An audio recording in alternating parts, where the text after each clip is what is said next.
de Chmouha, ingénieur de formation, ingénieur agronome. Et je travaillais pour un retraité du ministère de l'Agriculture. Et je travaille maintenant en tant qu'expert indépendant pour le programme des Nations Unies pour le développement, pour coordonner un projet dans la région Souss-Massa sur l'économie circulaire. Et ça nous intéresse surtout de travailler sur la chaîne de valeur de l'arganier et du miel. Actuellement, au Maroc, nous avons une fédération nationale d'apiculteurs qui est déclinée au niveau de chaque région, donc par une représentation, et qui représente toute la profession. Par exemple, chez nous, dans la région de Souss-Massa, nous avons plus de 50 000 ruchers, et la majorité sont des ruches modernes. Donc, bien sûr, qu'on a connu ces dernières décennies donc une transformation donc des ruchers traditionnels aux ruchers modernes. Et nous avons une production qui est quand même très importante, surtout pour le miel de thym et le miel de forbe. Je n'ai pas les statistiques exactes, mais quand même, on a l'impression qu'il y a une régression de ces colonies d'abeilles à cause de diverses causes, notamment donc la varroise, donc la maladie. Et puis, il y a le problème également des insecticides et des pesticides. Il y a également un problème de sécheresse, de changements climatiques, de désertification et de stress de changement climatique. Tous ces facteurs-là, ils concourent donc à une chute, une régression certaine du nombre de colonies, mais le chiffre exact, je ne peux pas vous le dire. La région pré-saharienne est connue par la race d'abeilles jaunes sahariennes. Mais ces dernières décennies, il a été, envahi par la race noire, l'abeille noire, et qui est beaucoup plus agressive. Et par conséquent, donc, nous avons maintenant tout un mélange, donc difficile à distinguer entre les différentes abeilles dans la région du Souss-Massa. Le problème des pesticides, il se pose, parce que tous les périmètres du Souss et de Massa sont connus par une agriculture intensive où les pesticides et les herbicides et différents produits chimiques sont utilisés avec une intensité très élevée. Par conséquent, toute apiculture qui se base sur la transhumance, il est sujet à ce genre d'attaque par ce genre de produits. Seuls les arrière-pays où on a encore certains habitats qui sont indemnes de ces produits chimiques, c'est là où on trouve également une certaine agriculture qui est naturelle, biologique, on peut dire, dans certains sites. Par exemple, le circuit d'Inzerké, c'est un site qui est encore vierge, donc où il n'y a pas beaucoup d'applications de pesticides et qu'on considère que c'est un produit de miel naturel. On peut aller jusqu'à 40 000 ruches par rucher. Mais lorsqu'il s'agit des ruchers traditionnels, pour le cas d'Inzerké tout à l'heure, par exemple, ce qui est un cas, un modèle très très traditionnel, profond, on a compté jusqu'à 10, donc à une quinzaine de ruchers par famille. Le carobier, c'est une plante forestière qui se transforme actuellement en plant fruitier et qui est également l'une des espèces mellifères qui est utilisée pour la production du miel dans certaines régions. Mais il n'y a pas une certaine masse critique de miel de carobier dans cette région. Ce qu'on a comme miel très important en volume, c'est le miel de thym et le miel de forbe. Le jujubier, c'est une espèce du pré-Sahara et du désert, et qui, effectivement, il y a du miel, donc des apiculteurs qui se spécialisent dans ce genre de miel, mais beaucoup plus au sud, dans la région de Assa, par exemple, dans la zone de l'Arganier, donc septentrionale. Là, on trouve des plantations de jujubier et on a également des miels spécialisés dans le jujubier.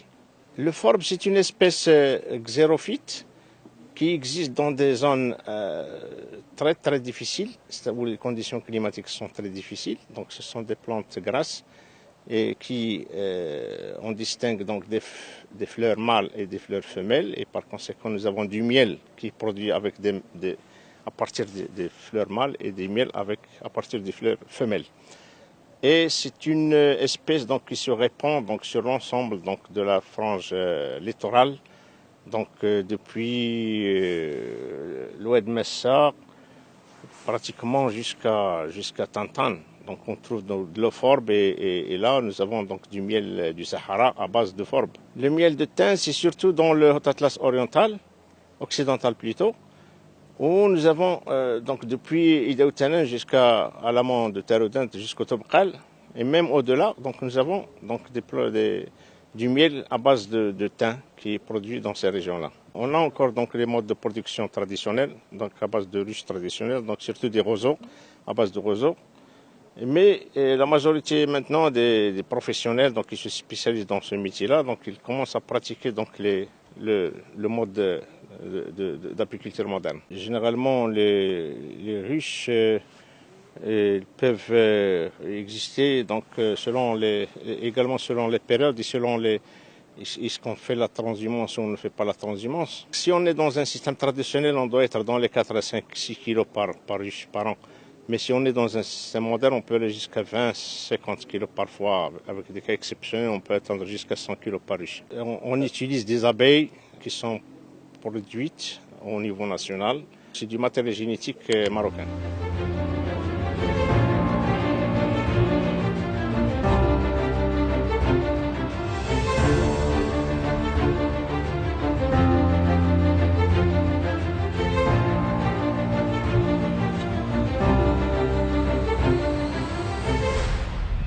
Avec le programme des Nations Unies pour le développement et le ministère de l'Agriculture, et à travers lequel on va réhabiliter le rucher et créer un système, une plateforme pour un paiement pour les services écosystémiques rendus par l'abeille, et ce à travers donc, la mise en place d'un musée dans lequel on va garder tout le patrimoine culturel et naturel et qu'on va présenter aux touristes qui vont se rendre sur place ici au sein du circuit Route du Miel connu dans le pays des Ida Ouatanen.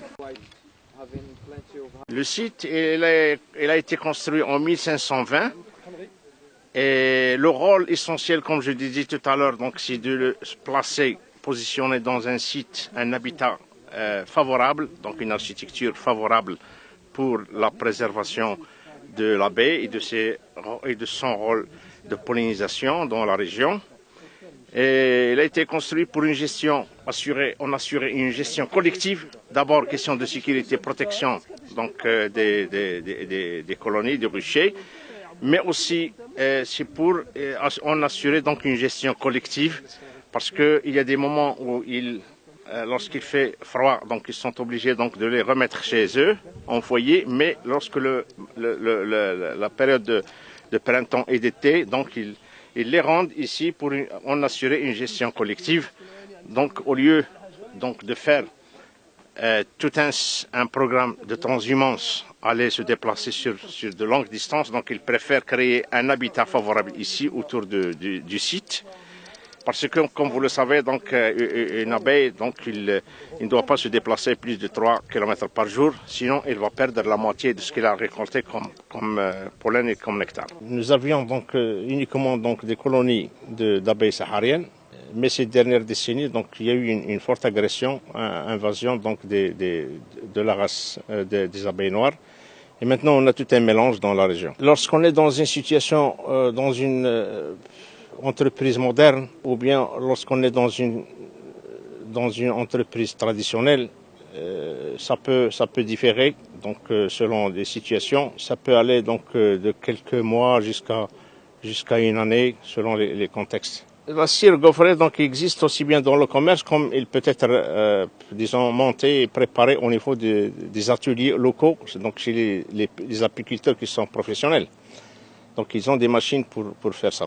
Nous nourrissons donc des abeilles pendant les périodes de soudure en hiver, où il n'y a pas suffisamment donc, de plantes mellifères. On est obligé donc de leur apporter donc un complément à base de sucre.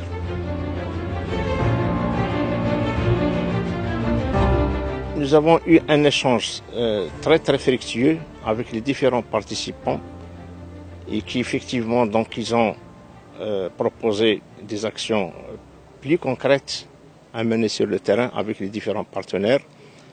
Ils ont fait preuve de leur volonté de contribution dans la réflexion avec le comité local du projet au niveau des différents sites qu'on a visités ce matin, et on est très fiers, donc nous considérons donc nos visiteurs cette fois-ci comme étant donc des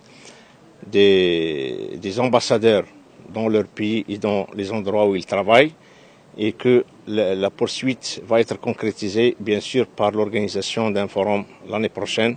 On va encore les inviter une deuxième fois pour participer à un forum et un éductour qui va être organisé en l'occasion.